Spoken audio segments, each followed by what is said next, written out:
नमस्कार दोस्तों, आज हमें आगरा शहर में भारत का सबसे बड़ा टूरिस्ट डेस्टिनेशन है। देश का सबसे बड़ा स्मारक ताजमहल यहाँ पर है। लेकिन पिछले कुछ दिनों में आगरा में जो पर्यटन का हाल है वह दिनों दिन खराब होता जा रहा है। होटल्स खाली पड़े हैं, जो रोड्स हैं वो खाली हैं, ताजमहल पे जो टिकट की बिक्री है वो अपने मिनिमम स्तर पर है और बहुत सारी ऐसी योजनाएं हैं जो पहले लगता था कि शायद आगरा के पास वो योजनाएं रहेंगी, लेकिन धीरे धीरे जो पर्यटन विकास से संबंधित योजनाएं हैं वो आगरा से दूर जा रही हैं। जो आगरा है इसका एक जो टूरिज्म का एक पोटेंशियल था वो दिनों दिन कम होता जा रहा है और कोरोना आने के बाद तो आगरा का जो टूरिज्म है वो बिल्कुल शून्य पर आ चुका है। अनगिनत होटल बंद हो चुके हैं, अनगिनत रेस्टोरेंट्स बंद हो चुके हैं, गाइड्स बिल्कुल बेरोजगार हैं। कई दिक्कतें हैं जो आगरा में जो पर्यटन है उसको प्रभावित कर रही हैं। तो आज हम आए हैं आगरा शहर में और जो आगरा में जो पर्यटन से जुड़े हुए बड़े नाम हैं उनके साथ आज हम इस विषय पर चर्चा करेंगे और हम ये जानने की कोशिश करेंगे कि जो टूरिज़्म है वो क्यों खतरे में है और उसको अच्छा करने के लिए, टूरिज़्म को इम्प्रूव करने के लिए सरकार को क्या क्या कदम उठाने चाहिए। मैं सबसे पहले आपका परिचय करा देता हूं। हमारे साथ कृष्ण मोहन तारा जी हैं, मानसिंह पैलेस होटल के जनरल मैनेजर हैं। महात्म सिंह जी हैं, टूर एड्स ट्रैवल एजेंसी है उसके जनरल मैनेजर हैं। अखिलेश दुबे जी हैं हमारे साथ। अखिलेश दुबे जी क्रिएटिव ट्रैवल्स के आगरा डिवीज़न के हेड हैं यहाँ पर और कई वर्षों से ट्रैवल क्षेत्र से जुड़े हुए हैं और गाइड से जो संबंधित इश्यूज़ हैं उन पर बात करने के लिए हमारे साथ दीपक दान जी हैं। उत्तर प्रदेश टूरिज्म के जो गाइड्स हैं उस एसोसिएशन के प्रेसिडेंट हैं दीपक दान जी। उनसे जानने की कोशिश करेंगे कि कोरोना काल में गाइड का जो प्रोफेशन है वो किस तरीके से प्रभावित हुआ है। सबसे पहले हम कृष्ण मोहन तारा जी से पूछेंगे और उनसे जानने की कोशिश करेंगे कि पिछले कोविड काल में उनके होटल का जो रेवेन्यू था वो किस तरीके से प्रभावित हुआ है और अब वो धीरे धीरे किस तरीके से रिकवर कर रहे हैं। पिछला एक वर्ष आपका बिजनेस के हिसाब से कैसा रहा है? बिज़नेस तो बहुत ही कष्टकारी बीता सबका, पूरे ट्रेड का बुरा हाल रहा। विदेशी पर्यटकों का आगमन बिल्कुल नगण्य हो गया, ज़ीरो हो गया, जिसकी वजह से जो ताज की विश्व पटल पे छवि थी कि हम ताज की वजह से जाने जाते थे, उससे बड़ा नुकसान हुआ। ओवरऑल कई लोगों के रोज़गार पे असर पड़ा। हमारे जो रेवेन्यूज़ हम पिछले सालों से करते आए उस पर बहुत असर पड़ा। धीरे धीरे करके जब सरकार की अनलॉक गाइडलाइंस आई, उस गाइडलाइंस का पालन करते हुए हमने अपने होटल को दोबारा से शुरुआत करी। शुरुआत करने के बाद ट्रैफिक, डोमेस्टिक पर्यटक का जो ट्रैफिक था वो शुरू हुआ। मैरिज माइस इंसेंटिव शुरू हुए, लेकिन फिर भी मैं कहता हूँ जो पुरानी स्थिति थी उसके आने में भी काफ़ी समय लगेगा और कुल मिला के ये कहा जाएगा कि सरकार को होटल इंडस्ट्री की तरफ थोड़ा सा भी फोकस करे। जैसे कई सारे, जैसे हम ताज की टिकट की बात करें, ताज की टिकट बीच में सुना था कि कुछ उसमें इजाफा हो रहा है या जो एग्जिस्टिंग है उसको कुछ कम करे, उससे हमें फ़ायदा हो। जो प्रीमियम ट्रेन्स आगरा आती थी उनको दोबारा से शुरुआत करे और क्योंकि कोविड गाइडलाइंस के ऊपर भी हमारा होटल इंडस्ट्री की बात करें तो काफ़ी एक्सपेंसेस हुए हैं उसमें और हमें अपनी ऑपरेटिंग कॉस्ट में इजाफा प्री कोविड से भी ज़्यादा होने के आशंका लग रही है, क्योंकि हमें कोविड प्रोटोकॉल्स पे काफ़ी खर्चा करना पड़ रहा है। और अगर हम बात करें रिवाइवल ऑफ द टूरिज़्म, उसकी बिज़नेस की, तो जाहिर सी बात है जब तक अंतर्राष्ट्रीय उड़ानें सुचारू रूप से चालू नहीं होती तब तक थोड़ा सा असर तो रहेगा। उम्मीद करते हैं कि बहुत जल्दी हम इस कोरोना संकट से बाहर आएँ और सरकार थोड़ा सा सॉफ्ट लुक अपना करके हमारी पॉलिसीज़ को और ईज़ करे। जैसे हम लिकर पॉलिसीज़ की बात करें, लिकर लाइसेंस की बात करें, उस पर भी सरकार ने हमें कोई रिलैक्सेशन नहीं दिया। हम उम्मीद कर रहे थे जैसे राजस्थान सरकार, महाराष्ट्र सरकार, दिल्ली सरकार ने 50% का वेव ऑफ किया लिकर लाइसेंस फ़ीस में, उत्तर प्रदेश सरकार ने कुछ नहीं किया। हम उम्मीद कर रहे थे कि थोड़ा बहुत भी रिलैक्सेशन होता तो उससे हमें फ़ायदा मिलता, हम अपने बार को और अच्छी तरह सुचारू रूप से चला पाते। लेकिन सरकार अगर इस पर ध्यान देगी, अभी भी कुछ नहीं बिगड़ा है, अभी भी अगर थोड़ा सा फोकस दे इस चीज़ पे तो हमारे लिए बहुत अच्छा होगा। कृष्ण मोहन तारा जी के पास काफ़ी मुद्दे हैं इस विषय में और हम उनके पास वापस आएंगे, लेकिन हम सब एक प्रारंभिक टिप्पणी लेना चाहेंगे महात्म सिंह जी की। बड़े ट्रैवल एजेंट हैं आगरा के और उनसे पूछना चाहेंगे कि उनका बिजनेस किस तरीके से सफ़र किया है। महात्म सिंह जी, कोरोना से पहले आप यहाँ सबसे बड़े ट्रैवल एजेंट रहे हैं आगरा के, लेकिन और आपका एक बड़ा समूह है, कलाकृति भी है, आपका कन्वेंशन सेंटर भी है, आपकी ट्रैवल एजेंसी भी है। लेकिन अब पिछला जो 1 वर्ष है, आप कितना स्टाफ के साथ आप सर्वाइव कर रहे हैं, कितने स्टाफ के लिए आप सैलरी दे पाए हैं, और बाकी जो आपका स्टाफ है फिर वो आज किस हालत में है? देखिए, ऐसा है कि कोरोना काल में ऑर्गेनाइजेशंस 100% सफ़र कर रही हैं। हमारा तो टर्नओवर ज़ीरो हो गया है, क्योंकि हमारे सारे एक्टिविटीज़ रिलेटेड थे फॉरेन इनवर्ड टूरिस्ट्स पे। स्टाफ का जहाँ तक बात है, हम लोगों ने स्टाफ को किसी को निकाला नहीं है, सैलरी रीएडजस्ट की है, जिससे हम सबको रिटेन कर रहे हैं, उनके किचन का खर्चा चल रहा है। जहाँ तक टूरिज़्म की बात है, टूरिज़्म में रीओपन हुआ, लेकिन सरकार ने इस्टेब्लिशमेंट्स को तो रीओपन करने के लिए प्रोटोकॉल्स इस्टेब्लिश कर दिए, लेकिन अपने खुद के लिए सरकार ने कोई गाइडलाइन फिक्स नहीं करी कि टूरिस्ट वीज़ा कैसे इशू करेंगे। ग्रुप को नहीं दे सकते तो आप FIT को टूरिस्ट वीज़ा दीजिए। अच्छा, फ़्लाइटें आप चला रहे हैं और उसमें कहते हैं कि नहीं जी, ये तो एयर बबल की फ़्लाइटें हैं। तो एयर बबल और टूरिज़्म में कन्फ्यूजन क्यों क्रिएट कर रही है सरकार? उसको क्लियरली कहना चाहिए कि उस एयर बबल से अगर प्रवासी भारतीय आ सकते हैं तो टूरिस्ट क्यों नहीं आ सकता। और अच्छी तरह से जो भी सरकार के प्रोटोकॉल्स हों, Covid world wide internationally acknowledged, उनको इम्प्लीमेंट करे। और इसके बाद टूरिज़्म को इस तरह से हैम्पर नहीं करना चाहिए, टूरिज़्म को अलाउ करना चाहिए, फ़्लाइटें चलानी चाहिए, टूरिस्ट वीज़ा इशू करना चाहिए। जैसे आपने एक्टिविटीज़ लिमिट कर दी है कि फ्यूनरल में 20 लोग जा सकते हैं, मैरिजेस पार्टी में 50 लोग जा सकते हैं, उसी तरह से आप इस्टेब्लिश कर दीजिए कि 2 लोग 4 लोग, एक छोटी फैमिली इस तरह से ट्रैवल कर सकती है। तो उसमें क्या प्रॉब्लम है सरकार को? इस तरह से नहीं करना चाहिए और उनको रीओपन करना चाहिए टूरिज़्म को, टूरिस्ट वीज़ा इशू करना चाहिए, जिससे कि जो इससे रिलेटेड सेक्टर हैं वो भी सर्वाइव कर सकें और धीरे धीरे ग्रो कर सकें। Thank you. महात्म सिंह जी को लगता है कि केवल कोरोना की वजह से इंडस्ट्री फर नहीं कर रही है, बल्कि जो सरकार के लेवल पर जो अनिर्णय की स्थिति है, जो पॉलिसी में जो उनका एक झोलम झाल है, उसके चक्कर में भी आगरा की टूरिज्म इंडस्ट्री सफ़र कर रही है। हम उनके पास वापस आएंगे, लेकिन अखिलेश दुबे जी हैं हमारे साथ, क्रिएटिव ट्रेवल के जो आगरा डिवीज़न है उसके हेड हैं। उनसे यह जानने की कोशिश करेंगे कि क्या वो जो भारत सरकार और उत्तर प्रदेश सरकार की जो गाइडलाइंस हैं और जो उनका सिस्टम है, जो टूरिज्म से रिलेटेड जो उनकी पॉलिसीज़ हैं, वो उनसे किस तरीके से क्या उनसे सहमत हैं, या फिर वो मानते हैं कि भारत सरकार और उत्तर प्रदेश सरकार आगरा के साथ सौतेला व्यवहार कर रही है। अखिलेश जी, सोशल मीडिया पे भी आप काफ़ी लिखते हैं, हमने देखा है आप फेसबुक पे और अलग अलग माध्यमों से भी आपने कई बार लिखा है। जो उत्तर प्रदेश और भारत सरकार की जो पॉलिसीज़ हैं, वो आप बताएं आपको कि वो प्रो टूरिज़्म हैं या एंटी आगरा टूरिज़्म हैं? अगर पहली नज़र में देखा जाए तो एंटी आगरा लगता है। गवर्नमेंट जो यूपी गवर्नमेंट की जो पॉलिसीज़ हैं वो एंटी आगरा लगती हैं। आप देखिए, सारे पूरे देश में आप एयरपोर्ट की बात करें, सबसे गर्म मुद्दा आगरा का एयरपोर्ट है। पूरे शहर में, पूरे देश में एयरपोर्ट बने, सरकार जब से बनी है 35 नए एयरपोर्ट बन गए। इवन गोरखपुर में भी रिकॉर्ड टाइम में एयरपोर्ट बन के वहाँ से फ़्लाइट शुरू हो गई। आगरा इस शहर की एविएशन को लेके जो डिमांड थी वो 20वें साल पुरानी है। आज तक एक टर्मिनल जो डिक्लेयर किया था, एयरपोर्ट जो मांग थी इंटरनेशनल एयरपोर्ट की, तो उसको सिरे से खारिज कर दिया गया और जो टर्मिनल की मांग थी वो तक पूरी नहीं हुई है। ये आपको ताज़ा उदाहरण है, एकदम क्रिस्टल क्लियर अप्रोच और एटीट्यूड गवर्नमेंट का दिखता है कि आगरा टूरिज़्म हाशिए पर है। गवर्नमेंट, हम भी खुश है, culture is our future, you know, so tourism connect global community and global culture. हमें अपना कल्चर बचाना है, लेकिन साथ में जो इनबाउंड लेजर टूरिस्ट है उसको भी फोकस करना है। केवल रिलीजियस टूरिज़्म से बात नहीं बनेगी। टूरिज़्म का जो इतना बड़ा इंफ्रास्ट्रक्चर क्रिएट किया गया है सालों की मेहनत से, वो कोलैप्स कर जाएगा।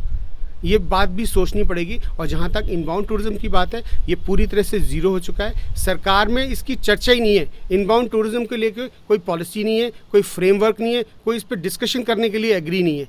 आखिर ऐसी क्यों? केवल डोमेस्टिक टूरिज़्म करने से आप पूरा इंफ्रास्ट्रक्चर क्रिएट जो किया हुआ है उसको सर्वाइव करा लोगे? या जो millions of people working in inbound tourism, वो तो आज भुखमरी की कगार पे, लोग सुसाइड कर रहे हैं। गवर्नमेंट, सरकार ने तो कोई संज्ञान तक नहीं लिया है इस क्षेत्र का। और सबसे बड़ी विडंबना है, हमारा जो सेक्टर है वो फ्रेगमेंटेड हो गया है। Inbound tourist domestic tourist, hoteliers, small hoteliers, आज जो लड़ाई थी पर्यटन क्षेत्र की, वो सरकार ने पता नहीं सरकार ने या हमारे बीच से एक डिवाइड हो गया है। आज इनबाउंड टूरिस्ट एक अलग ग्रुप में खड़ा नज़र आता है, डोमेस्टिक टूरिस्ट कहते हैं जी मेरा तो काम चल रहा है जी। एक होटल का सेक्शन है जो वो कहते हैं जी हाँ मेरा तो सर्वाइवल शुरू हो चुका है, दूसरा होटल जो छोटा होटल है वो कहता है मेरा सर्वाइवल शुरू नहीं हो पाया अभी। तो हमारी जो लड़ाई है बट गई है। हम जब तक हमारे एफर्ट जो कंबाइंड नहीं होंगे, इकट्ठे होकर अगर आवाज़ नहीं उठी जाएगी तो हमारी आवाज़ कहीं सुनी नहीं जाएगी। और आई थिंक यही सबसे बड़ा खामियाजा है जो हमारी इंडस्ट्री भुगत रही है। इनबाउंड टूरिज्म को लेके कोई पॉलिसी नहीं है, कोई फ्रेमवर्क नहीं है, ना ही इसके ऊपर कोई डिस्कशन करने के लिए एक स्लोगन दे दिया, देखो अपना देश, देखो मेरा देश के ऊपर भी तो बात होनी चाहिए। माना कि हाँ जी वैक्सीन कोरोना फैल रहा है, यूरोप सारा बात कर रहा है, यूरोपियन ट्रैवल कमीशन है जो बात कर रहा है वैक्सीनेटेड ट्रैवलर्स को आगे आने के लिए। सारी कंट्री खुल गई, सेशेल्स खुल गया है, श्रीलंका खुल गया है, काठमांडू खुल गया है, छोटे छोटे देश खुल गए। उनसे सीख लेके, प्रेरणा लेके अगर एक कदम भी आगे बढ़ाएं तो अगर गवर्नमेंट अगर ऐसा करेगी तो हमारी इंडस्ट्री की सबसे बड़ी जो मजबूती होगी ट्रस्ट बिल्डिंग। अगर ट्रस्ट नहीं क्रिएट कर पाए मार्केट में और ट्रैवल कंज्यूमर्स में तो सारे एफर्ट्स बेकार हैं। कोरोना कहीं जाने वाला नहीं है, साइंटिफिकली प्रूव हो चुका है। Corona is not going to anywhere, it will live with us for years to come.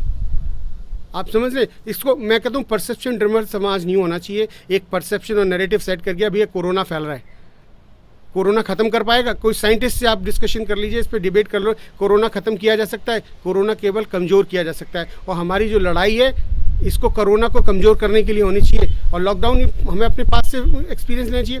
Lockdown कोई सॉल्यूशन नहीं है, restriction is not a solution. It can be a part of a solution but it's not a solution. So we have to fight in a right direction. हमें corona के साथ जीते हुए हम क्यों नहीं नॉर्म्स बना सकते हैं? हमने SOPs बनाए हैं, मॉन्यूमेंट में ऐसे जाएंगे, एयरपोर्ट में ऐसे जाएंगे, तो ट्रैवलर्स के लिए क्यों नहीं खोल सकते हैं भाई? आप जो वंदे भारत फ्लाइट से हरदीप जो हमारे एविएशन मिनिस्टर हैं रोज़ ट्वीट करते हैं आज इतने लाख लोग आए, अब तक इतने करोड़ लोगों को हम ला चुके हैं। वही जो भारतीय हैं या जो NRI हैं दूसरे देश में रहते हैं वो वंदे भारत फ्लाइट से आते हैं, उनसे कोरोना नहीं फैलेगा। लेकिन जो वैक्सीनेटेड ट्रैवलर है जो PCR टेस्ट करा के आना चाहता है उसको नहीं आने देंगे। बिजनेस वीज़ा मिल जाएगा आपको, स्टूडेंट वीज़ा मिल जाएगा, जा रहे हैं आ रहे हैं, लेकिन टूरिस्ट वीज़ा नहीं मिलेगा। ये कैसी पहेली है, समझ नहीं आती। केवल टूरिस्ट वीज़ा लेके आएगा वही कोरोना फैलाएगा? डिप्लोमेट्स आ जा रहे हैं, स्टूडेंट्स आ जा रहे हैं, बाकी फ़्लाइट से लोग आ जा रहे हैं, उनसे कोरोना नहीं फैलेगा?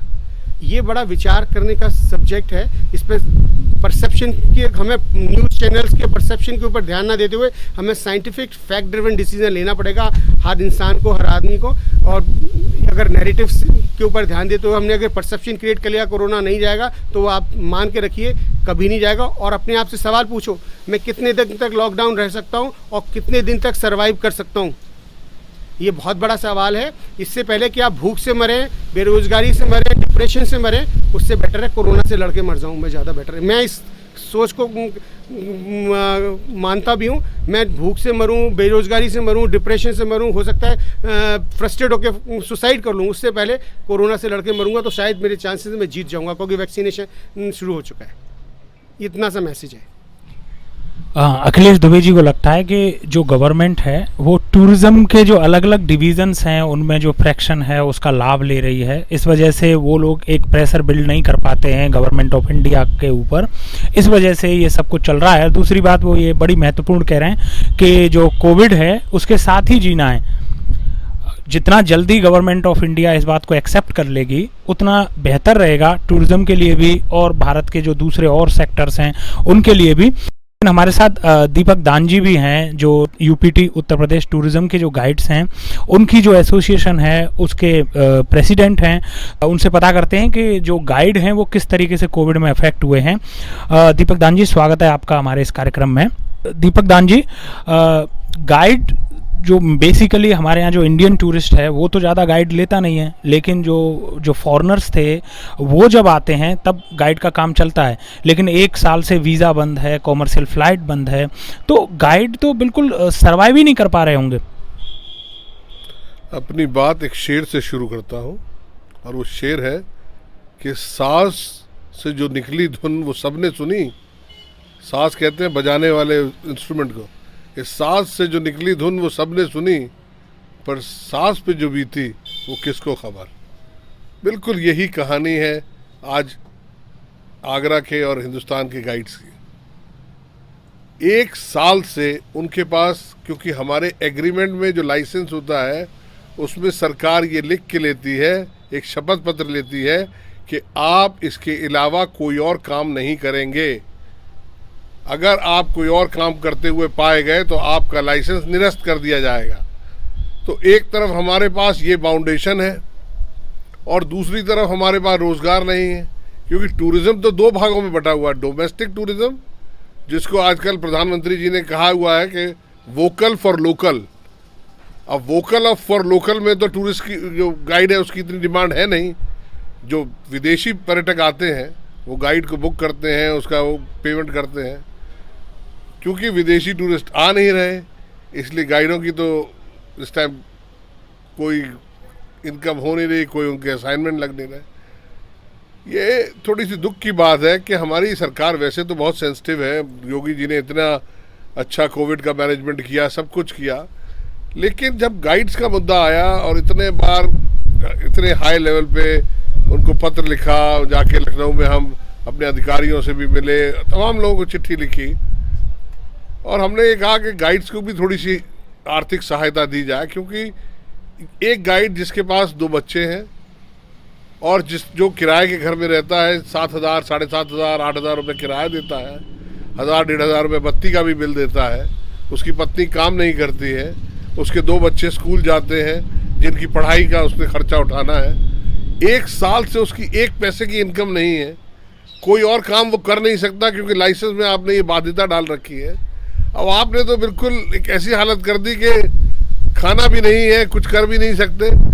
मोस्टली बेचारे लोग बाग तो दुकानों में काम कर रहे हैं। मैंने देखा है कई लड़के, कई लोग जो हैं वो अपने अपने गांव चले गए हैं, कई लोग जो हैं वो अगर खेती बाड़ी उनके परिवार में होती थी उसमें जुड़ गए हैं। कि जो जिस तरीके से चाह रहा है बेचारा, जिस तरीके से सरवाइव कर रहा है, कि इतनी दयनीय स्थिति हो चुकी है। और मुझे ऐसा लगता है कि क्योंकि कोई ह्यू एंड क्राई वाली अभी सिचुएशन के सरकार के सामने नहीं आई, इसलिए सरकार का शायद इस तरफ ध्यान गया नहीं। मुझे याद पड़ता है कि पिछले साल शायद अगस्त सितंबर के आसपास की बात है कि मुझे फ़ोन आया कि साहब हमारे ही एसोसिएशन में हमारे एक गाइड कि वो अपने बच्चों के साथ सुसाइड करने जा रही हैं जमुना नदी में। एकदम से, मतलब ये बहुत बड़ी खबर थी। जैसे ही खबर आई मैंने तुरंत उनसे बात करी।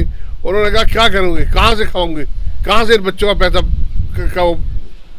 बहुत बड़ी न्यूज़ थी। अगर आप सोचिए, परमात्मा का बड़ा धन्यवाद है कि उनको उनकी काउंसलिंग करी, उनको जो भी हेल्प हो सकती थी जिससे भी वो करी, उन्होंने इस तरह का कोई वो नहीं किया। लेकिन मुझे लगता है अगर बाई चांस वो अगर सुसाइड कर लेती तो ये एक इंटरनेशनल मुद्दा बन जाता, तब सरकार की शायद नींद खुलती।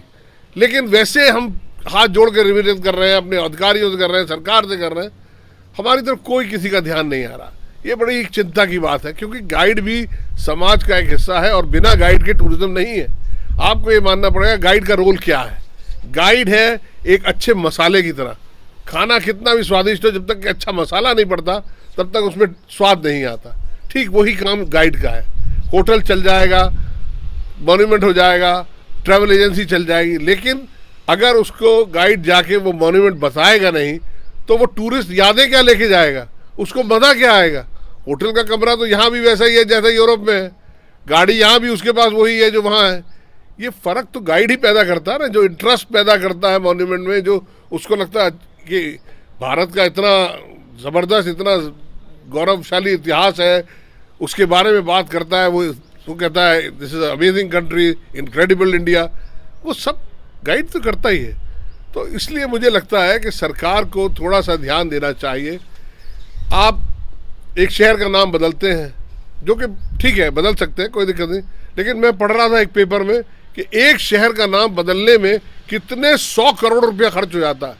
पूरे इंडिया के जितने स्टेशन हैं उनके वो चेंज होते हैं, जितने रेवेन्यू रिकॉर्ड्स हैं वो सब चेंज होते हैं, पासपोर्ट से इतनी चीज़ें चेंज होती हैं, किसी को पता नहीं। अगर गाइड को आप मान लीजिए 25-50 हज़ार रुपये दे भी देते हैं, आर्थिक सहायता दे भी देते हैं, 2 करोड़, 4 करोड़, 6 करोड़, जो कि सरकार के लिए मुझे लगता है बहुत ही छोटी सी चीज़ है। मुझे लगता है सरकार को सहानुभूतिपूर्वक इस पर विचार करना चाहिए। ये इसको ये देख के नहीं कि भाई क्योंकि इनका नंबर कम है, मान लीजिए पूरे हिंदुस्तान की बात करें तो ज़्यादा 7-8 हज़ार गाइड होंगे। वोट के हिसाब से देखें तो शायद हो सकता है हमारा बहुत सिग्निफिकेंट रोल ना हो, लेकिन टूरिज़्म के लिए जिस तरह खाने में मसाले का रोल बहुत इंपॉर्टेंट है, उसी तरह टूरिज़्म में गाइड का भी एक बहुत इंपॉर्टेंट रोल है। You just can not get away with guide.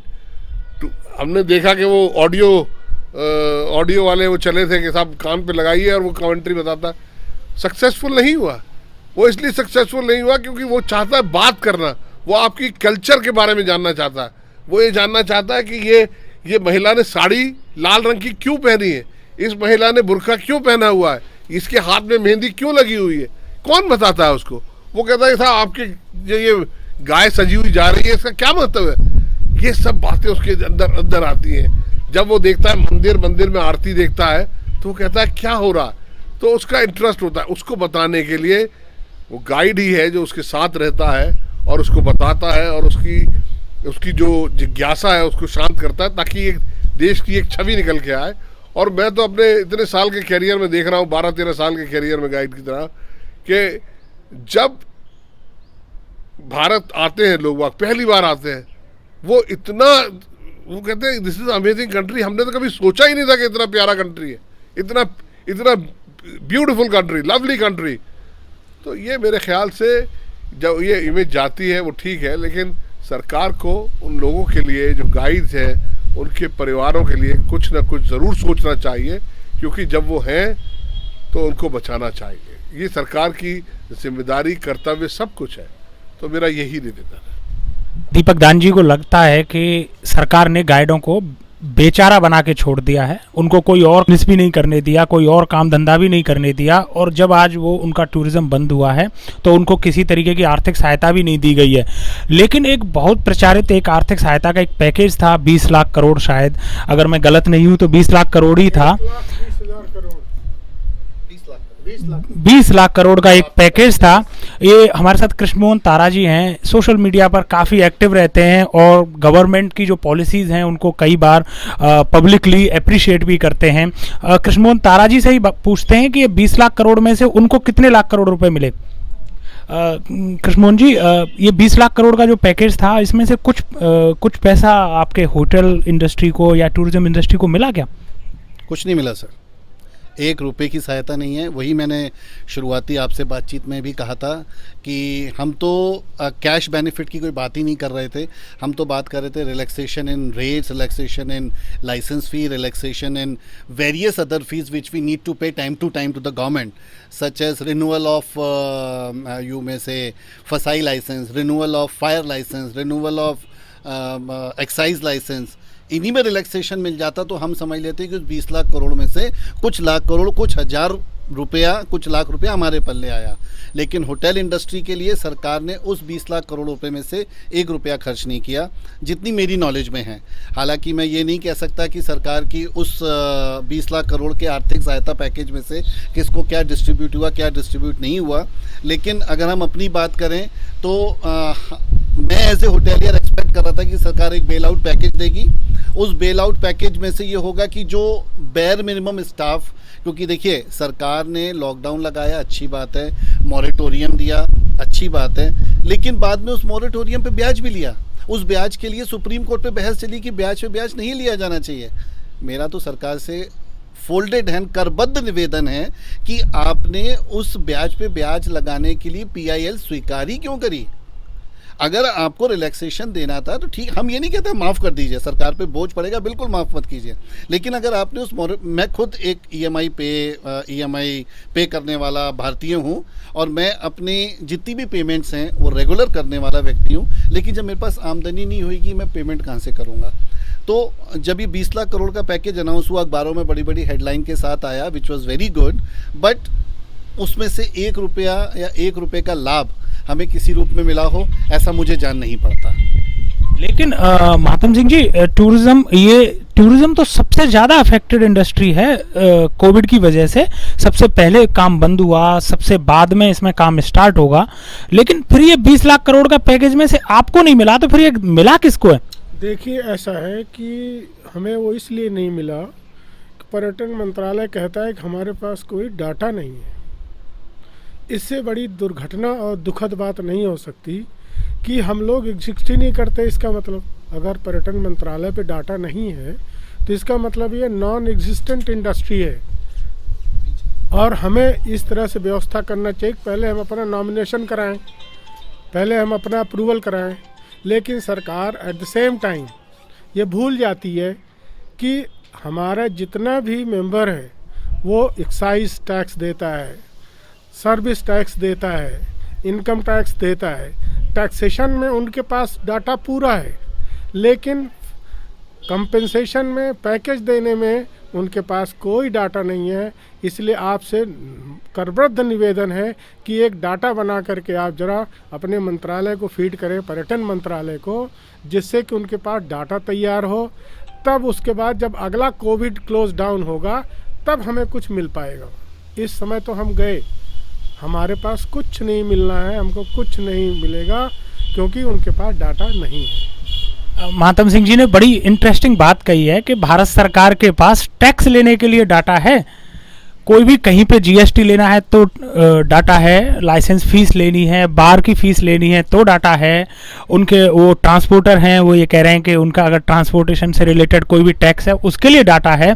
लेकिन अखिलेश जी आप ये बताएं कि फिर सरकार के पास पैकेज देने के लिए डाटा क्यों नहीं है? प्रहलाद सिंह पटेल को हमने भी सुना था, वो अभी रिसेंटली ही कह रहे थे कि ट्रेवल एजेंट्स का तो कोई डाटा ही नहीं है। उन्होंने पार्लियामेंट में भी कहा है, तो फिर ये डेटा कहाँ गायब हो जाता है? देखिए जी, ये जो मेरे साथी पैनलिस्ट ने जो बात कही उसमें एक बात करूंगा, ये दुख और भी गहरा जब हो जाता है और ये दुखदायी स्थिति जब हो जाती है जब पहली बार इस देश का जो प्रधानमंत्री है, जो अपने आप को tourism friendly prime minister showcase करता है ऑल ओवर द ग्लोब, अपने आप को सेल्फ एक्लेम्ड टूरिज्म एम्बेसडर बोलता है, और वो इस सेक्टर को नकार देता है। जब मुश्किल के वक्त, जब इस सेक्टर को सबसे ज़्यादा ज़रूरत थी सरकार की, इस सरकार ने उस सेक्टर को सिरे से खारिज कर दिया गया। ये दुख सबसे ज़्यादा गहरा हो जाता है और सवाल खड़ा करता है ये शायद ये जुमला था क्या? ये पर्यटन क्षेत्र के लोगों को आकर्षित करने का जुमला था। पर्यटन का नाम ले लेके जो एक नैरेटिव सेट किया गया कि ये टूरिज्म फ्रेंडली प्राइम मिनिस्टर है, ये वक्त था जब उन्हें साथ देना चाहिए था इस पर्यटन क्षेत्र का। आप मेरे भाई ने बात की, एक लोग सुसाइड करने जा रहे थे लखनऊ के अंदर, एक ट्रांसपोर्टर ने सुसाइड किया अपने बेटी के साथ, अपनी वाइफ के साथ। कोई सनसनी बनी क्या आज तक यूपी में? शायद सुर्खियाँ भी नहीं बन पाया मेन स्ट्रीम मीडिया का। वो जो कम से कम 25 लोगों का घर चलता था उस ट्रांसपोर्टर की व्हीकल्स के थ्रू, कोई न्यूज़ बना, कोई सहायता मिली, कोई आवाज़ नहीं सुनी गई। तो इसलिए इस सरकार का जो 20 लाख करोड़ का जो आपने बोला, ये भी जुमला साबित हुआ है। ये जुमलेबाज सरकार है, इसके पास जुमले के अलावा कोई नहीं है। आप मेरे साथी ने बताया हमें 1 रुपये का सहायता नहीं मिली, दूसरे साथी ने बताया हमें तो कुछ मिला ही नहीं, कोई डाटा नहीं है। तो ये प्रूव होता है जो 20 लाख करोड़ था ये जुमला था। ये केवल आपको परसेप्शन क्रिएट करने के लिए, हाँ जी सहायता मिलेगी, इंतज़ार करो मिलेगी। जो इसके झांसे में आ गए वो आ गए। तो इसलिए मैं नहीं मानता ये सब जुमलेबाजी थी। 20 लाख करोड़ का फ़ायदा किसी को नहीं मिला, बल्कि दुख और गहरा हो गया है। ये ब्रीच ऑफ ट्रस्ट। आपने आए, मैं टूरिज्म फ्रेंडली प्राइम मिनिस्टर हूँ, मैं इस इंडस्ट्री को बढ़ाऊंगा, लेकिन आपने किया क्या? जब बोलने का वक्त था, आज प्रधानमंत्री पर्यटन के ऊपर कुछ बात नहीं करने के लिए राजी होते। पूरा कोविड काल 1 साल निकल गया, किसी पर्यटन क्षेत्र के लोगों को कोई सहायता नहीं दी गई।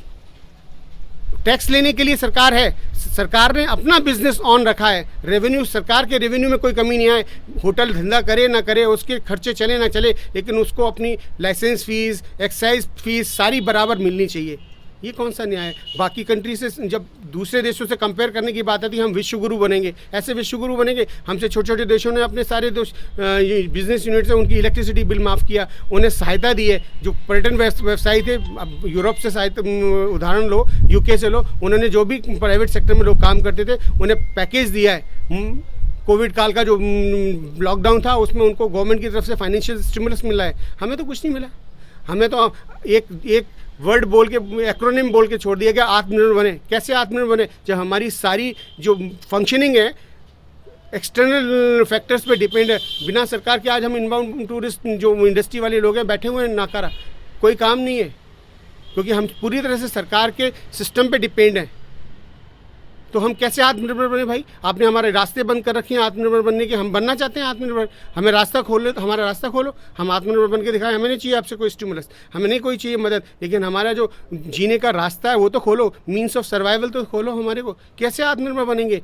ये भी जुमला साबित हुआ हमारी इंडस्ट्री के लिए। तो दीपक दान साहब हमारे साथ हैं। दीपक दान जी ने हमें सबसे पहले ये पैकेज वाली बात उन्होंने रखी थी कि कुछ न कुछ पैकेज गाइडों को मिलना चाहिए था क्योंकि उनको पास और कोई काम नहीं है। तो दीपक दान जी, जब 20 लाख करोड़ का पैकेज बंट रहा था तो आप कहाँ रह गए? मैं मोदी जी का बहुत बड़ा प्रशंसक हूं और योगी जी का भी बहुत बड़ा प्रशंसक हूं और मैंने उनको वोट भी दिया और इसीलिए वोट दिया कि साहब मुझे बड़ी उम्मीद है कि मतलब बड़ी उम्मीद आज भी मेरे को आशा पूरी है कि कभी ना कभी तो एक ना एक दिन तो वो हमारी बात सुनेंगे। जिस दिन 20 लाख करोड़ की बात हुई उस दिन मुझे निश्चित लगा था कि गाइडों की तो उन्होंने सुध ले ली, लेकिन आज मुझे दुख है इस बात का कि हो सकता है कि उनके मन में या वहाँ तक बात पहुँची ना हो। हालांकि मैंने तो अपनी तरफ से अपनी एसोसिएशन के लेटर हेड में माननीय मुख्यमंत्री जी को भी लिखा, सारे अधिकारियों को लिखा, प्रधानमंत्री जी के पोर्टल पे भी लिखा, लेकिन इस बात को भी अब करीब करीब 8-9 महीने होने आ गए, लेकिन अभी तक तो कुछ, लेकिन मुझे आज भी उम्मीद है कि कुछ ना कुछ सरकार ज़रूर करेगी और अच्छे दिन आएंगे। उम्मीद है दीपक दान जी को, लेकिन शायद उन्हें याद नहीं कि 5 या 6 महीने पहले ही निर्मला सीतारमण ने साफ कहा है कि अब किसी को कोई भी 1 रुपए का भी पैकेज नहीं दिया जाएगा। 20 लाख करोड़ जिसको मिले उसको मिल गए, जिसको नहीं मिले उसको नहीं मिले। अखिलेश दुबे जी भी कुछ बताना चाहते हैं। देखो साहब, ये सरकार का बहुत अच्छा स्किल कहो या उनकी चतुराई कहो या उनका मैनेजमेंट कहो, ये क्या परसेप्शन क्रिएट किया है, लगी है लौ किनारे पे कभी तो लहर आएगी। सब बैठे हुए हैं भाई साहब, कुछ ना कुछ अच्छा होगा और वो लहर नहीं आने वाली। इस चीज़ की गहराई को कोई समझ के राजी नहीं है। वो लहर कहीं नहीं आएगी, वो तुम्हारी लहर भी छीनने का काम कर रही है सरकार। कोई रिलैक्सेशन नहीं दिया किसी होटल को, एक्साइज ड्यूटी में कोई भी रिबेट नहीं मिली। तो बस ये परसेप्शन का इफ़ेक्ट है कि इस 1 साल बाद भी सुसाइडल स्टेज पे पहुंचने के बावजूद भी लोगों को उम्मीद है कि कभी तो लहर आएगी। मातम सिंह जी से हम एक बार पूछना चाहेंगे कि लेकिन आगरा के लिए सरकार बहुत कुछ करती है, काफ़ी बातें होती हैं, संसद में भी आगरा के बारे में काफ़ी बात होती है, तो कुछ तो पॉजिटिव आगरा के साथ हो ही रहा होगा। मातम सिंह जी, क्या लगता है? देखिए, ऐसा है, आगरा के लिए आप देख लीजिए, उत्तर प्रदेश सरकार ने कुछ नहीं किया है। एक हमारा सिविल टर्मिनल का प्रोजेक्ट था जिसके लिए लैंड एक्विजिशन हो रहा था, वो ऐसे सौतेला व्यवहार उसके साथ हो रहा है कि उसकी बाउंड्री वाल भी नहीं बन पा रही है। दूसरी तरफ आप देख लीजिए, गोरखपुर में फ़्लाइटें उड़ रही हैं, श्रावस्ती में इंटरनेशनल एयरपोर्ट बन रहा है, जेवर में वहाँ बगीचे लग रहे हैं, आगरा में लगे लगाए बगीचे सूख रहे हैं। दूसरी चीज़ मैं सरकार से ये पूछूंगा कि जहाँ पे इलेक्शंस होता है वहाँ कोरोना क्यों नहीं जाता है? बाकी उन्हीं स्टेट में जाता है जहाँ पे कि इलेक्शंस नहीं हो रहे हैं। इसके पहले बिहार में कोई कोरोना का संक्रमण नहीं था। इस समय वेस्ट बंगाल में कोरोना उस तरफ मुंह करके नहीं देख रहा है। आसाम में बिल्कुल कोरोना का नाम नहीं है। ये क्या बात है, क्या खिचड़ी है? मतलब क्या बन रहा है इस समय सरकार क्या सोच रही है? और आगरा जो है, आगरा को कुछ नहीं मिलना है क्योंकि आगरा मुगलों से कनेक्टेड है और मुगल जा चुके हैं। तो जिस शहर का कोई गार्जियन नहीं होता है उसको क्या मिलता है? कुछ नहीं मिलने वाला है। हमारे टैक्स जो अभी तक 60s से मैं इंडस्ट्री देख रहा हूँ, tourism industry, individual stakeholders ने जितना टैक्स दिया सरकार को उसका 10% भी अगर इस कोरोना काल में वापस दे देते। एक बात बताइए, गाइडों ने TDS के माध्यम से कितना टैक्स दिया हो सरकार को? इंडिविजुअल ने कितना टैक्स दिया है, इनकम टैक्स दिया है, हमने कितना सर्विस टैक्स दिया, करोड़ों में दिया है। उसी तरह से सबने दिया, पूरे ट्रेड ने दिया है। उसका 1% भी वापस दे देते कि भाई आप लोगों ने इतना दिया है इतने सालों में, हम इस साल में आपको ये दे रहे हैं। तो इसलिए साहब, आगरा के लिए कुछ नहीं है। सरकार की झोली बिल्कुल खाली है, सेंट्रल गवर्नमेंट की खाली है। हमको गंगा जल मिल गया और मोदी जी कह रहे हैं गंगा जल मिल गया आगरा को, अब टूरिज़्म बढ़ेगा। इस सेंटेंस में कितना लॉजिक है? पीने का पानी नहीं जिस शहर में और गंगा जल की लाइन आ गई तो प्रधानमंत्री जी कह रहे हैं अब टूरिज़्म बढ़ जाएगा। क्योंकि जो टूरिस्ट आ रहे थे लाखों में करोड़ों में आगरा में ताजमहल देखने, मथुरा वृंदावन, बाकी सिकंदरा, भरतपुर, फतेहपुर सीकरी, सूर सरोवर, जितने टूरिस्ट यहाँ पे आ रहे थे वो क्या प्यासे जा रहे थे? दिल्ली में जाके पानी पी रहे थे या गुजरात में पानी पी रहे थे वो? आप बताइए। ये इंसल्ट है। It is very derogatory for the grandeur of Agra, जो कि 100 करोड़ रुपए ताजमहल कमा के देता है सेंट्रल एक्सचेकर में बाई वे ऑफ एंट्रेंसेस। सरकार को उसका भी ख्याल नहीं है कि उसको अपने रेवेन्यू का ही ख्याल रखे। लेकिन आप कह रहे थे कि आगरा चूंकि मुगलों ने बसाया, शायद इसलिए आगरा के साथ सौतेला व्यवहार हो रहा है। हम ऐसा ही सोचते हैं, हम ऐसा ही सोचते हैं, क्योंकि हम देख रहे हैं अयोध्या में काम चल रहा है, अयोध्या में सारा फंड एलोकेट हो रहा है, जेवर में एलोकेट हो रहा है, जेवर में हो रहा है, चित्रकूट में हो रहा है, इलाहाबाद में हो रहा है, बनारस में हो रहा है, मथुरा वृंदावन में हो रहा है। आगरा ने कौन सा पाप कर दिया भाई? क्योंकि आगरा रेवेन्यू कमा के देता है, सरकार को रेवेन्यू कमा के देता है, इसलिए परेशानी है आगरा से। तो अगर रेवेन्यू कमा के देता है तो सरकार को तो और ज़्यादा इसको बचाना चाहिए। देखिए ऐसा ना, सरकार का काम बचाना नहीं है इस समय।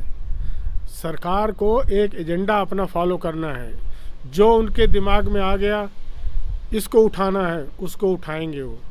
और सोच रहे हैं जो ऑलरेडी उनके दिमाग में क्या है, आप अफसरशाही क्या सोचती है? Agra is oversold. आगरा को टूरिज़्म की कोई आवश्यकता नहीं है, लेकिन उसके जो स्टेक होल्डर्स हैं वो सब मरे जा रहे हैं, तो उनको तो जिंदा रखो कम से कम। आगरा वाला केवल आगरा ही नहीं प्रमोट करता, हम बनारस भी प्रमोट करते हैं, हम खजुराहो भी प्रमोट करते हैं, हम ओरछा भी प्रमोट करते हैं, मथुरा वृंदावन प्रमोट करते हैं, पूरा राजस्थान प्रमोट करते हैं। ऐसा नहीं है। आगरा आइकॉन सिटी है, ताजमहल आइकॉनिक मॉन्यूमेंट है। और हम आपको बता दें कि अगर आप कंसेंसस निकालें तो दुनिया के लोग ताजमहल को ज़्यादा जानते हैं, इंडिया को कम जानते हैं। इसलिए आप उस एसेट्स को डाइल्यूट ना करें, उसको इनकैश करें और देश की समृद्धि में उसको ऐड करें और टूरिज़्म पे ध्यान दें। पर्यटन ऐसा एक गाय है, गाय जब तक दूध देती रहती है तब तक सभी लोग उसको पीते हैं, सब इंजॉय करते हैं, लेकिन जब वो गाय दूध देना बंद कर देगी उस समय हर आदमी को रिग्रेट करना पड़ेगा कि हमने बहुत बड़ी गलती करी है, इसको बचा के रखना चाहिए था। मातम सिंह जी का दर्द है कि आगरा चूंकि मुगलों ने बसाया है, इस वजह से इसके साथ सौतेला व्यवहार होता है। लेकिन उन्होंने बड़ी बात एक बात बड़े पते की कही है कि जो टूरिस्ट है, जो विदेशी टूरिस्ट है, वो ताजमहल देखने आता है, वह मथुरा वृंदावन घूमने नहीं आता, वो बनारस ताजमहल के बाद जाता है। तो वो ये कह रहे हैं कि अगर आगरा का टूरिज़्म ज़िंदा रहता है तो भारत के जो बाकी टूरिस्ट डेस्टिनेशंस हैं वो ऑटोमेटिकली ज़िंदा रहेंगे। लेकिन कृष्णमोहन तारा जी अभी थोड़ी देर पहले कुछ कहना चाहते थे। शायद उनको लगता है कि उत्तर प्रदेश सरकार और भारत सरकार आगरा के लिए काफ़ी कुछ पॉजिटिव कर रही है। तो हम एक बार कृष्णमोहन तारा जी से ही पूछते हैं कि क्या क्या पॉजिटिव भारत सरकार और उत्तर प्रदेश सरकार ने अभी तक किया है। देखिए, अगर मैं प्री कोविड की बात करूं तो मुझे लगता है कि चीज़ें ऑटो पायलट मोड में थी। Things were self driven. जो अखिलेश भाई साहब ने, दीपक भाई साहब ने, मातिम साहब ने कहा कि चीज़ें बहुत अच्छी सेल थ्रू हो रही थी, तो हमें भी लग रहा था कि by default this credit goes to the government. But मुझे लगता है जो मातिम साहब के शब्दों को आगे बढ़ाऊंगा, क्योंकि गार्जियन नहीं है यहाँ, मैं गार्जियन अपने माननीय जो हमारे प्रतिनिधि हैं, जनप्रतिनिधि, उनका रोल बिल्कुल नगण्य है। मैं क्षमा चाहूँगा, हालांकि हमारे आगरा से मेरे ख्याल से 2 या 3 सांसद निकलते हैं। उन सांसदों का भी जो रोल है इस सिटी को डेवलप कराने में या इस क्राइसिस काल में हेल्प करने में, वो बिल्कुल ज़ीरो रहा है। रिप्रेजेंटेशन को डालना, अभी मुझे कुछ कल या परसों की बात है, एक ट्रैवल क्षेत्र से संबंधित अधिकारी के साथ में बैठा हुआ था, उन्होंने बड़ी अच्छी बात बताई कि पर्यटन मंत्री ने, उत्तर प्रदेश के पर्यटन मंत्री कोई मणि करके साहब है, मणिशंकर तिवारी, नीलकंठ, हाँ जी, उन्होंने कई सारे ट्रैवल एजेंट्स को बनारस बुलाया है कि जो बाबा विश्वनाथ के दर से सीधा घाट तक का जो कॉरिडोर बना है उसको देखें और उसके बारे में राय व्यक्त करके उसको मार्केट करें। बनारस चूँकि प्रधानमंत्री, माननीय प्रधानमंत्री जी की कॉन्स्टिट्यूंसी है, इसके लिए उसको प्रमोट हो रहा है, बहुत अच्छी बात है। But why not Agra? जैसा कि मातम साहब ने बताया कि 100 करोड़ रुपए तो केवल पथकर से दिया जाता है, उसके लिए इतना अन्याय क्यों? भारत सरकार ने बहुत कुछ किया है, मैं बिल्कुल इस बारे में मेरी कोई दो राय नहीं है कि प्री कोविड की बात करें, पोस्ट कोविड की, माननीय प्रधानमंत्री जी के संसदीय क्षेत्र बनारस की स्थिति अब देखें और पहले देखें, उसमें ज़मीन आसमान का फ़र्क है। आप लोग तो खुद काफ़ी ट्रैवल करते हैं तो उस चीज़ को आपने बहुत नज़दीकी से देखा होगा, लेकिन आगरा इससे अछूता क्यों है? ये हमारे लिए बहुत दर्द का विषय है। जनप्रतिनिधियों का रोल, बात को जैसे अखिलेश भाई ने कहा कि क्या पता ये बात ऊपर तक पहुंच भी रही है, नहीं पहुंच रही है, जनप्रतिनिधि इस चीज़ को लेकर आगे क्यों नहीं जा रहे? क्या उनका रोल नहीं बनता, या सिर्फ मताधिकार का इस्तेमाल करने के बाद उनका जो रोल है वो ख़त्म हो जाता है? ये मेरा बहुत बड़ा एक क्वेश्चन है। लेकिन यहाँ आगरा के तो शायद दोनों जो सांसद हैं वो भी भारतीय जनता पार्टी के हैं, और 9 विधायक हैं वो भी भारतीय जनता पार्टी के हैं, मेयर भी भारतीय जनता पार्टी के हैं। तो फिर ये मिसकम्युनिकेशन क्यों है कि जो सरकार है, आपको ये क्यों लग रहा है कि सरकार को ये नहीं पता है कि यहाँ की जनता क्या चाहती है? सर मैं वही तो कहना चाह रहा हूँ कि अपनी छवि चमकाने के अलावा जनप्रतिनिधि कुछ नहीं कर रहे हैं। अपनी छवि चमकाने के अलावा जनप्रतिनिधि अगर इस चीज़ को माननीय प्रधानमंत्री जी, माननीय मुख्यमंत्री जी के पास लेके जाएंगे तो मुझे लगता है कि तस्वीर शायद कुछ उलट होगी। मैं ये नहीं कहता कि 20 लाख करोड़ में से कुछ परसेंटेज आ जाएगा, लेकिन कुछ तो राहत पैकेज आएगा, कुछ तो बेल आउट आएगा, जिसके लिए हम शायद इस लड़ाई को आगे जारी रखें। जैसे अखिलेश भाई ने कहा कि कोविड कहीं जाने वाला नहीं है, और ये हम सब जानते हैं। कोविड का इलाज है वैक्सीनेशन, जो हमें एंटीबॉडीज देगा आने वाले दिनों के लिए, लेकिन क्या उस एंटीबॉडी के सहारे हम अपने पर्यटन क्षेत्र को आगे बढ़ा पाएंगे? लेकिन नहीं, शायद नहीं। लेकिन अगर हमारे जनप्रतिनिधि इस चीज़ को सरकार की तरफ पहुंचा पाएँ कि yes with a valid vaccine passport travel can be started, with the mass vaccination at hotels, कि भाई हम कल को एक अपना ऐड डाल दें कि Mansingh palace Agra is fully vaccinated, kind of the guide association Agra is fully vaccinated, please visit, there is no fear, kind of a message need to be carried out to the government, and that will be taken by our representatives who has been elected. Either there are 9 MLA or 2 MPs, irrespective. Even we talk about the mayor, sir, नवीन आगरा लिखने से आगरा नवीन नहीं हो जाएगा, नवीन बनाने के लिए प्रयास करने पड़ेंगे। जो खामी है, आगरा का दुर्भाग्य ही है कि एक तो ये शायद मुगलों ने बसाया, जो महात्म सिंह जी वाली बात थी कि ये दुर्भाग्य की बात है कि धार्मिक आधार पर भेदभाव हो रहा है।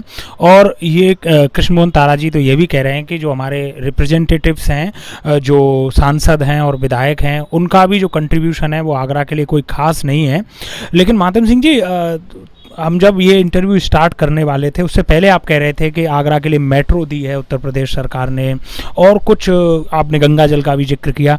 तो ऐसी बात तो नहीं है कि सरकार मेट्रो दे सकती है और गंगा जल का उनको पता है कि यहाँ पानी की समस्या है, तो ये तो संभव नहीं है कि उनको ये नहीं पता है कि आगरा का टूरिज्म सफ़र कर रहा है?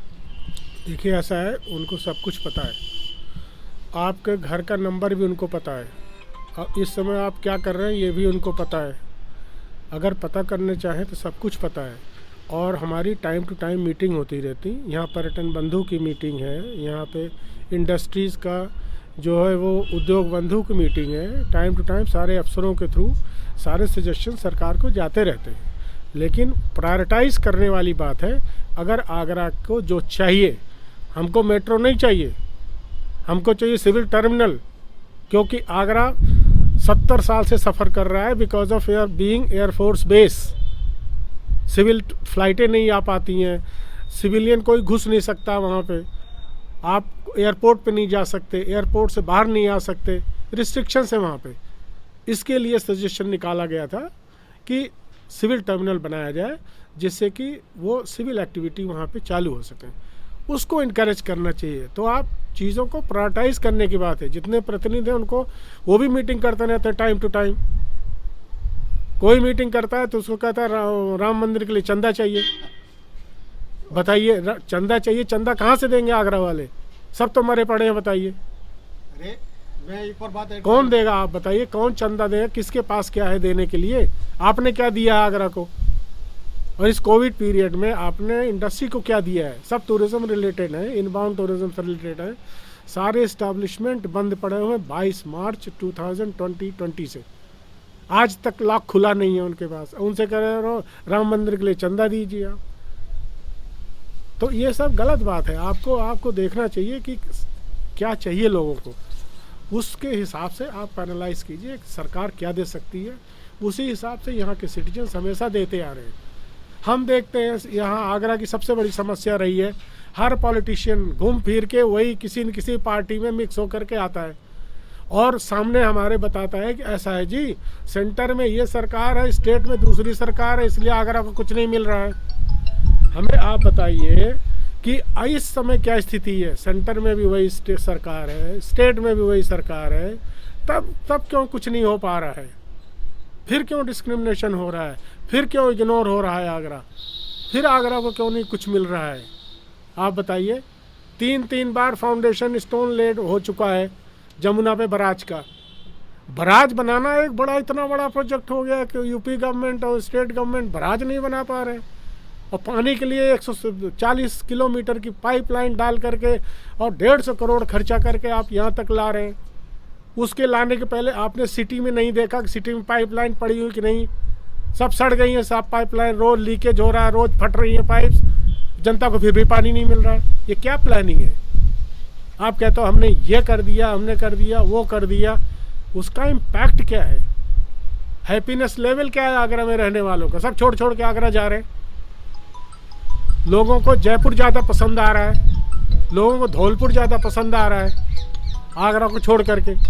तो आप बताइए, किसी शहर में बेसिक फैसिलिटीज़ तो होनी चाहिए, बेसिक फैसिलिटीज़ नहीं है।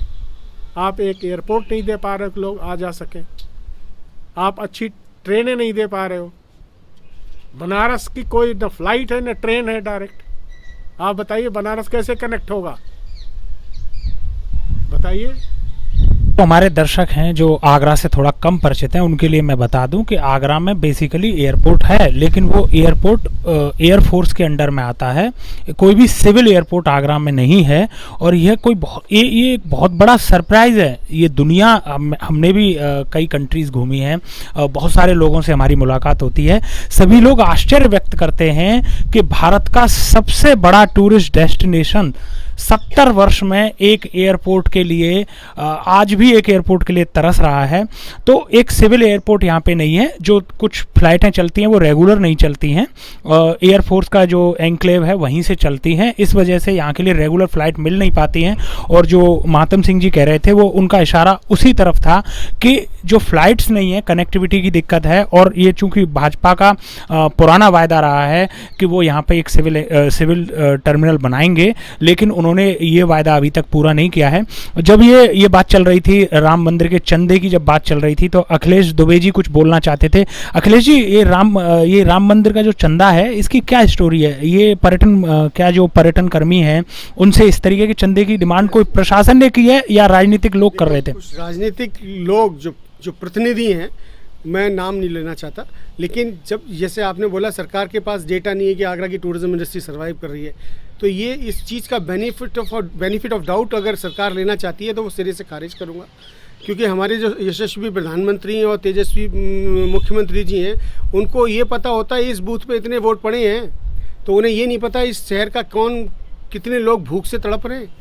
और इस सरकार में राम मंदिर के लिए वो चंदा मांग सकते हैं उस इंडस्ट्री से जिस इंडस्ट्री के लोगों को अपने बच्चों का अपना घर चलाने और बच्चों को खाना देने के लिए जद्दोजहद करनी पड़ रही है। उस समय आप उस इंडस्ट्री के लोगों से चंदा मांगने की गुहार लगाते हो, ये कहाँ तक जायज़ है?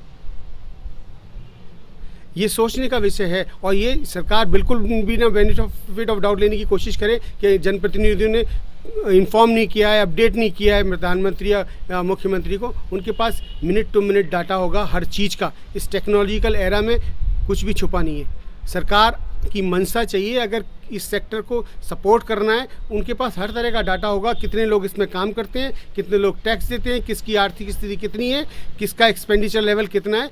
इसलिए सरकार को सच और ईमानदारी के साथ इस इंडस्ट्री के साथ न्याय करना चाहिए।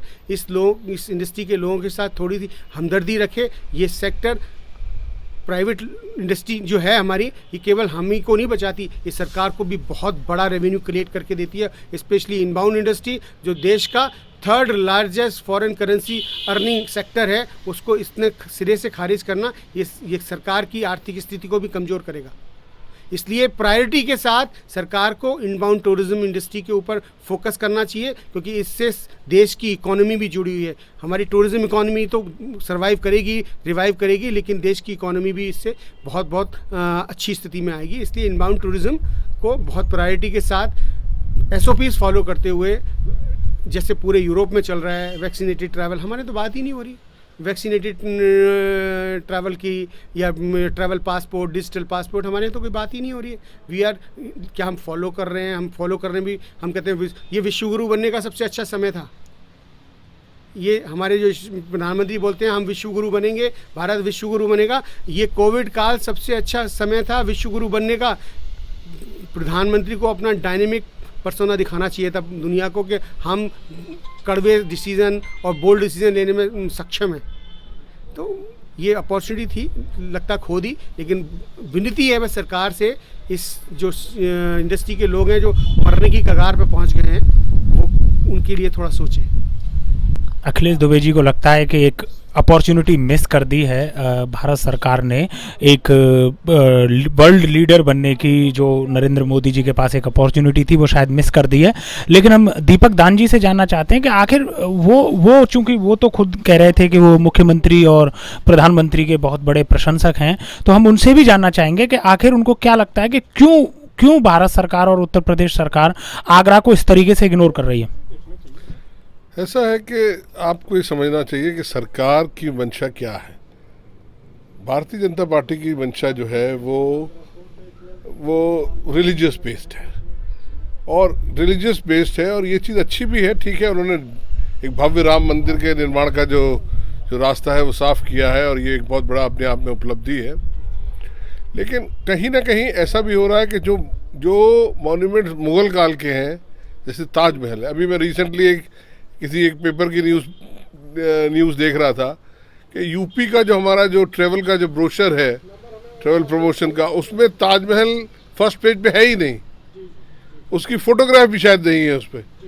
तो ये मुझे तो सुन के बड़ा ताज्जुब लगा कि पूरी दुनिया जो ताजमहल को देखने के लिए पागल रहती है, दुनिया पैसा खर्च करती है, और उसको हम उस इतनी बड़ी धरोहर को हम सिर्फ इसलिए कि वो किसी इस्लामिक उसका है या मुगल उसका है, तो मुझे लगता है कि ये थोड़ा ठीक नहीं है।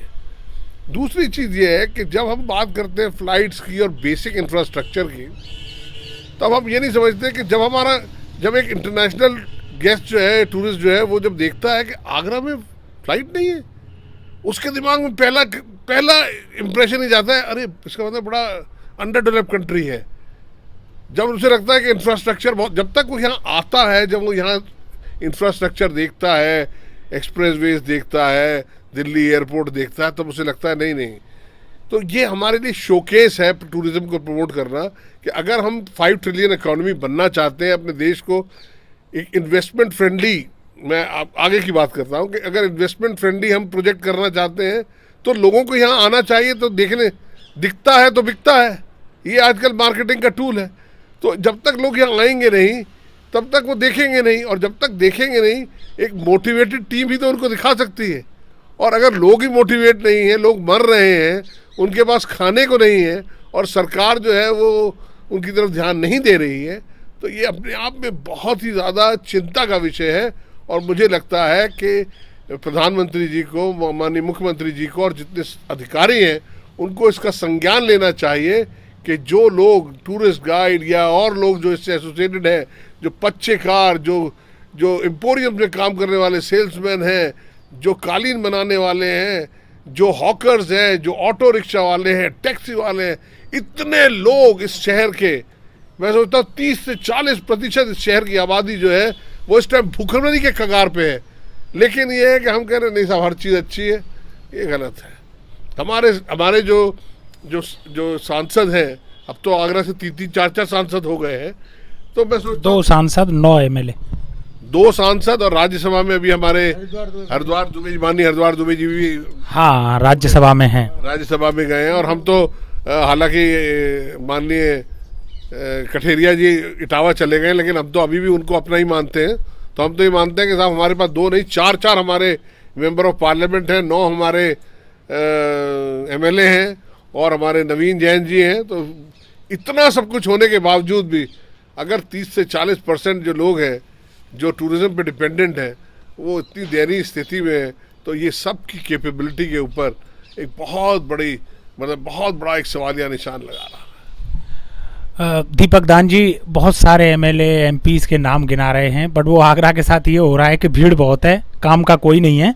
लेकिन ये कृष्णमोहन तारा जी से पूछते हैं। और कृष्णमोहन जी, सिर्फ एक वर्ड में अगर मैं पूछूं तो आगरा में एयरपोर्ट कौन नहीं बनने दे रहा है? देखिए, सवाल तो बहुत गंभीर है। मेरा मानना है कि जो दिल्ली में बैठे माननीय हैं उनका बहुत बड़ा रोल है, जो आगरा के एयरपोर्ट की दिशा में कोई कदम नहीं है। मेरा माननीय से दिल्ली में बैठे माननीय प्रधानमंत्री, मैं पर्टिकुलरली उनको दोषारोपण नहीं करूंगा, लेकिन हरदीप सिंह पुरी जो नागरिक उड्डयन मंत्री हैं, नागरिक उड्डयन मंत्री साहब का बहुत बड़ा रोल है। वरना बताइए, जेवर में एयरपोर्ट ले आने की क्या तोक थी? भाई, मैं तो एक छोटी सी बात जानता हूं कि अगर कोई व्यक्ति डायरेक्ट आगरा में उतरता है, अभी परसों तरसों में अखबार पढ़ा था कि बेंगलोर से आई फ्लाइट फुल आई है, जो भी ATR आया था, मुझे नहीं लगता बोइंग आया होगा, ATR आया था, फुल आया, और जाते वक्त भी 22 से 26 पैसेंजर गए। क्या ये सिचुएशन रोज नहीं हो सकती? इसके लिए तो हमें एक सिविल टर्मिनल चाहिए, जो हमारे साथी लोगों ने बताया। उसके लिए हम एयरफोर्स के टर्मिनल, जाहिर सी बात है हमें एयरफोर्स के टर्मिनल में घुसने की परमिशन नहीं मिलती, मैं उसको वाजिब मानता हूँ, क्योंकि वो सुरक्षा में गंभीर चूक होगी। भाई, डिफेंस को इन सब चीज़ों के लिए पालन करना बड़ा आवश्यक है। उसके लिए हमें सिविल टर्मिनल चाहिए, जो कि जेवर में गया है। क्यों गया है, इसका जवाब उड्डयन मंत्री बेहतर दे पाएंगे। लेकिन जैसा कि मैंने अपने प्रथम स्टेटमेंट में बोला कि दिल्ली में बैठे हुए माननीय इसके लिए जिम्मेदार हैं, और बहुत हद तक जिम्मेदार हैं। बल्कि मैं कहूँगा, दिल्ली लॉबी आने नहीं देना चाहती आगरा में एयरपोर्ट, वो उस पर सटीक बैठेगा। दिल्ली लॉबी कौन है? ये hotel industry. Of course, Delhi में बैठे हुए बड़े बड़े होटल वाले वो नहीं चाहते, क्योंकि अगर फ्लाइट आगरा डायरेक्ट उतरेगी तो जाहिर सी बात है साहब कि who will be staying at Delhi, people would be coming directly to Agra, and there will be a overnight stay which will be beneficial to everyone, to the guide, to the travel agent, to the handling agent, to the hotelier. Everyone will be benefited if we will be having Agra is a 2-night destination, let's not forget. Minimum length of stay should be 2 nights, and when the airport landing, this dream of 2-night stay definitely will be come true to the life. Otherwise तो दिल्ली में उतर के express से आगरा आएगा, घूमेगा, lunch करेगा, शाम को वापस चला जाएगा। फिर हम इतना बड़ा इंफ्रास्ट्रक्चर लेके बैठ के हम क्या करेंगे? सरकार इस विषय पे सोचे। माननीय उड्डयन मंत्री, माननीय प्रधानमंत्री जी, देखिए, सरकार का समर्थक होना और सरकार की हर चीज़ को अपने दिशा से बाहर जाते देखना दो अलग अलग चीज़ें हैं।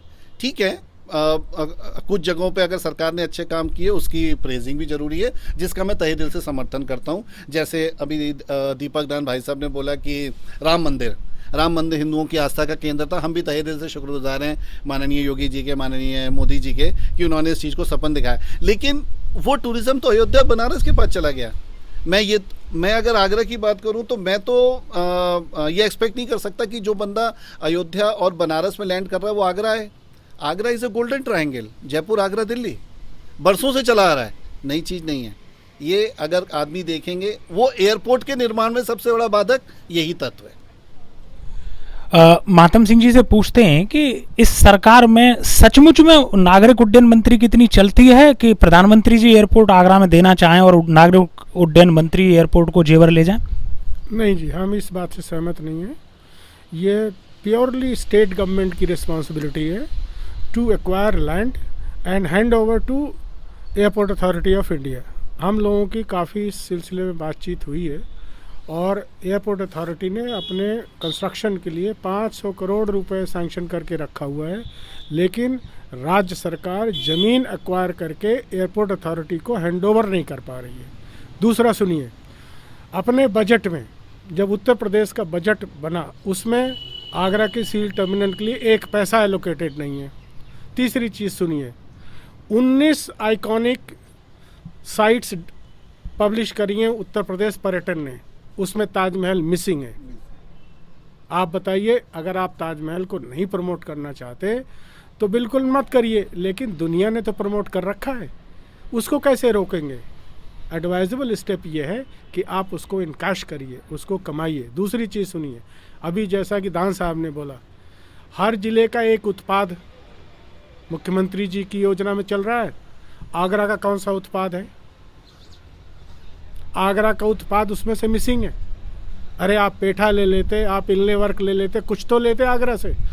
आगरा से दुनिया में बिल्डिंग मटेरियल के लिए सोफ़ा बिल क्लिंटन को ऑफ़र किया गया है, टेबल टॉप दुनिया में पहुंची हुई है सब, और आपके लिए आगरा के एक उत्पाद को दिख ही नहीं रहा है। आप बताइए क्या है, पक्षपात है ही नहीं है। अखिलेश दुबे जी से पूछते हैं कि क्या भारतीय जनता पार्टी की जो राजनीति है उसकी कीमत आगरा चुका रहा है? मुझे तो ऐसी लगता है। ब्लाइंड ट्रस्ट जो किया इस शहर के लोगों ने, उसका खामियाजा भुगतना पड़ रहा है इस शहर के लोगों को।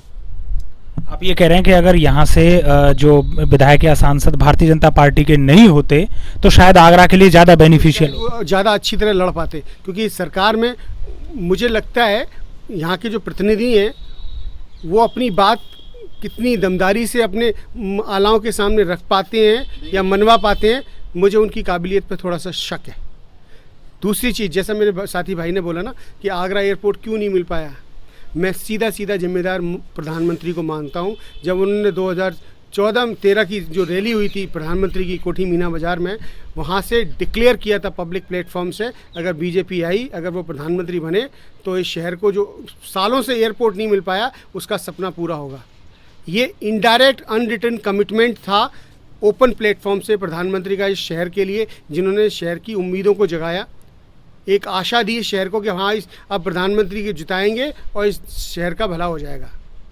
लेकिन वो सबसे बड़ा भुलावा था इस शहर के लिए, और वो धोखा मिला इस शहर को।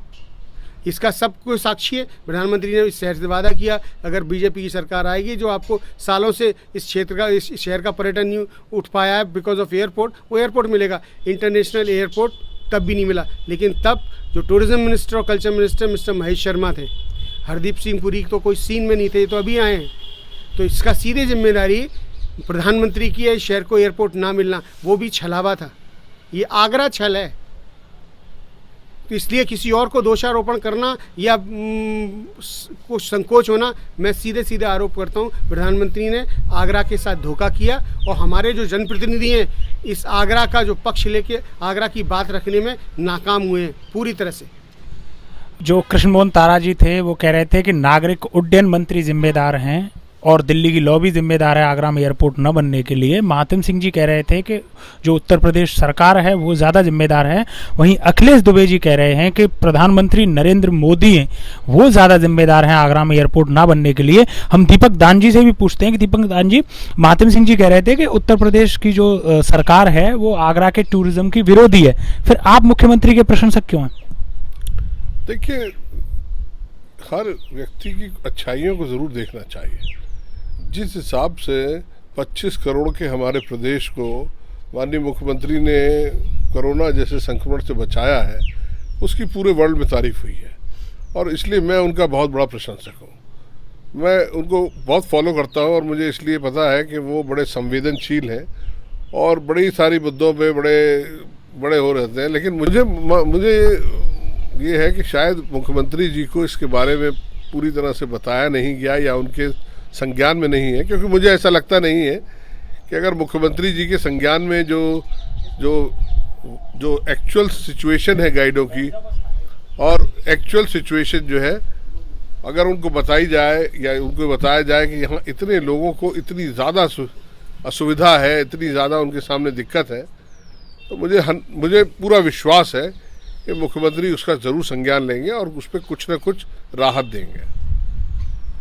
हम आज की जो परिचर्चा है काफ़ी फ्रूटफुल रही है, काफ़ी बातें मुझे भी जानने को मिली हैं, लेकिन हम जाने से पहले, ये परिचर्चा समाप्त करने से पहले 1-1 मिनट का फास्ट कमेंट लेंगे सभी का कि उन आगरा का जो टूरिज़्म है उनको क्या उम्मीद है कि कब तक ये रिवाइव हो जाएगा या कभी भी हो पाएगा भी या नहीं हो पाएगा। हम शुरू करेंगे दीपक दान जी से और उसके बाद अंत करेंगे कृष्ण मोहन तारा जी के साथ।